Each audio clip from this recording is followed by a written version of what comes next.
درود پاک کب کب کہاں کہاں اور کیسے کیسے کام آتا ہے۔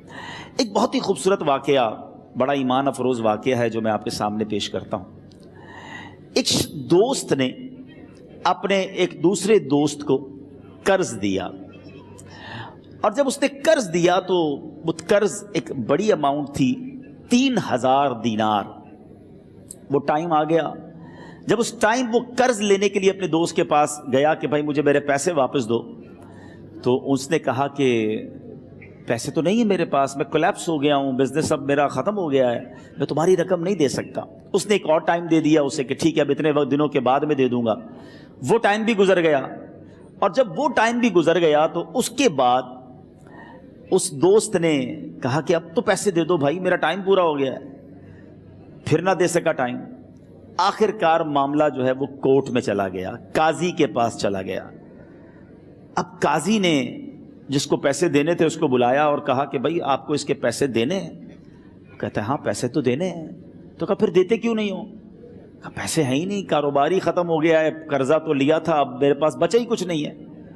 تو کہا اچھا اب یہ بتاؤ کہ کب دو گے، کیسے دو گے؟ اس نے کہا بس میرے پاس پیسے ہی نہیں ہیں۔ تو کہا اب تمہارے پاس 30 دن کا ٹائم ہے، 30 ڈیز میں یا تو اس کے پیسے لوٹا دو یا 30 دن کے بعد تمہیں قید کر دیا جائے گا۔ یہ شخص اب گھر آیا، پیسے تو تھے نہیں، مگر شاید علماء نے لکھا کتابوں میں، یہ واقعہ کئی بڑی بڑی کتابوں میں لکھا اور درود پاک کے فضائل کی بڑی بڑی کتابوں میں لکھا، اور اس شخص نے سوچا کہ اس نے ایک حدیث پاک پڑھی ہوئی تھی کہ جس میں یہ نبی پاک علیہ الصلوۃ والسلام نے فرمایا ہے، جس کا مضمون ہے کہ جو شخص پریشان ہو، مصیبت زدہ ہو، اسے چاہیے کہ مجھ پر کثرت سے درود پاک پڑھے، کیونکہ درود پڑھنا مصیبتوں اور پریشانیوں کو لے جاتا ہے۔ اب اس عاشق رسول نے سوچا اور تو کچھ ہے نہیں، اب میں درود پاک پڑھنا شروع کرتا ہوں۔ صبح سے لے کر شام تک وہ درود پاک پڑھنے لگ گیا۔ 27 دن گزر گئے، only 3 days left، 3 دن باقی تھے قاضی کے پاس جانے میں۔ 27 دن گزر گئے درود پڑھتے پڑھتے۔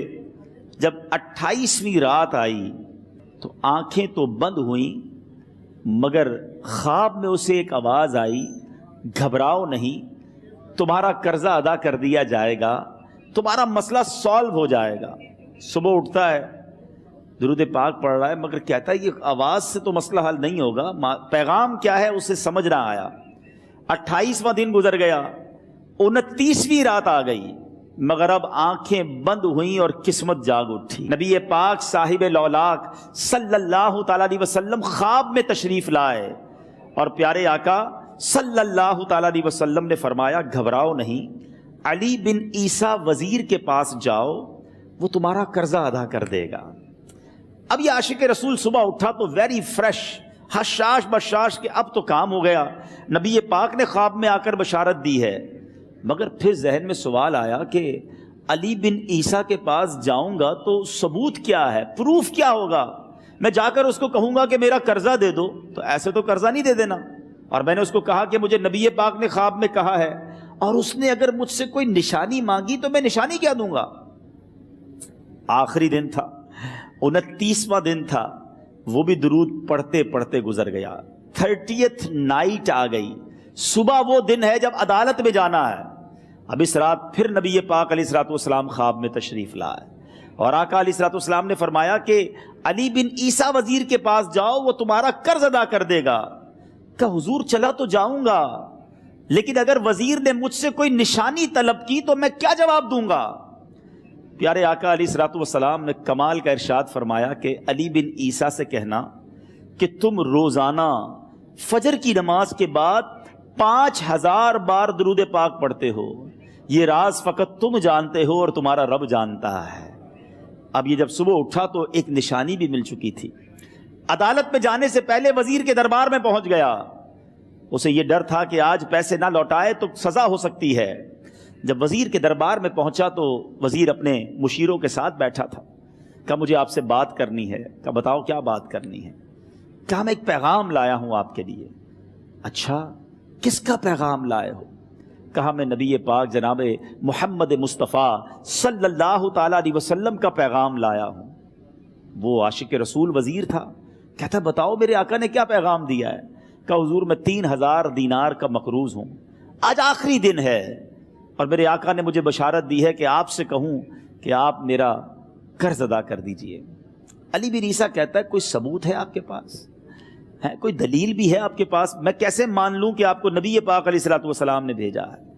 عاشق رسول کہتا ہے خالی ہاتھ نہیں آیا، میرے آقا نے مجھے دلیل بھی عطا فرمائی ہے، مجھے ایک ایویڈنس بھی دیا ہے، اور پروف یہ ہے حضور کہ آپ روزانہ صبح فجر کی نماز کے بعد نبی پاک صلی اللہ تعالی علیہ وسلم کی بارگاہ میں درود و سلام کا نذرانہ پیش کرتے ہیں۔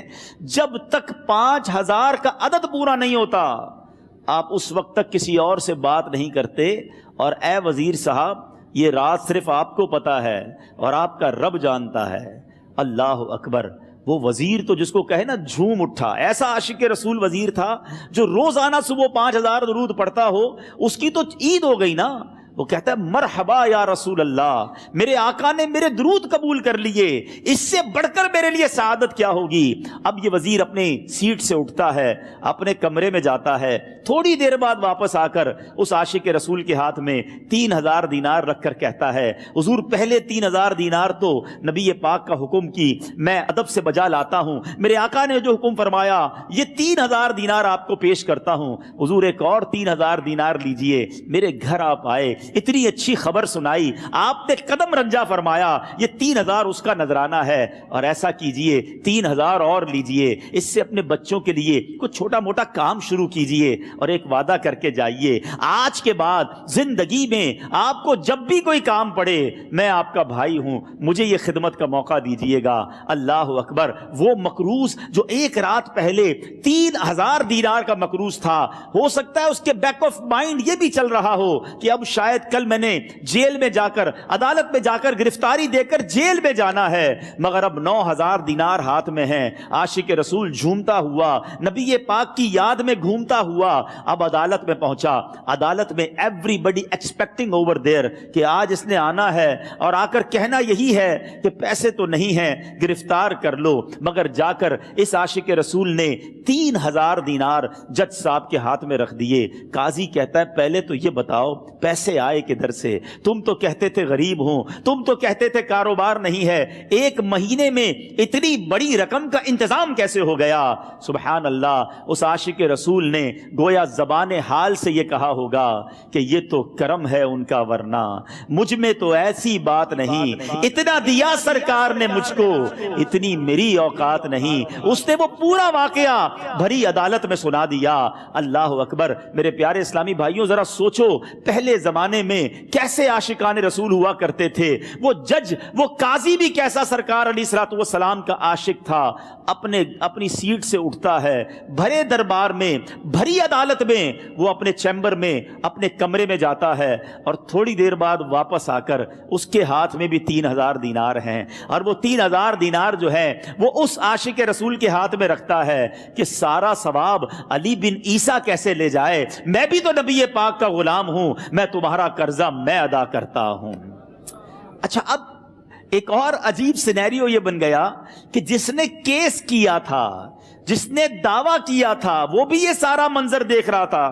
کہتا ہے جج صاحب ذرا رکیے، میں بھی اپنے آقا کا امتی ہوں، اور ایک کام کیجئے قلم کاغذ منگوائیے، اس عاشق رسول کا قرضہ ہی میں معاف کر دیتا ہوں۔ اچھا، اب عاشق رسول نے وہ واپس 3000 دینار جو جج صاحب نے دیے تھے وہ واپس جج صاحب کو دیے کہ حضور یہ پیسے آپ ہی رکھ لیں، قرضہ ہی معاف ہو گیا، اب آپ کے پیسے کا میں نے کیا کرنا ہے؟ جج صاحب کہتے ہیں جو پیسے نبی پاک کے نام پر نکالے ہیں اب مجھے واپس نہیں چاہیے، یہ بھی تم اپنے ساتھ لے جاؤ۔ اللہ اکبر! میرے میٹھے اسلامی بھائیوں، وہ عاشق رسول ایک رات پہلے 3000 دینار کا مقروض ہے، اب 12000 دینار لے کر گھر کو واپس جا رہا ہے۔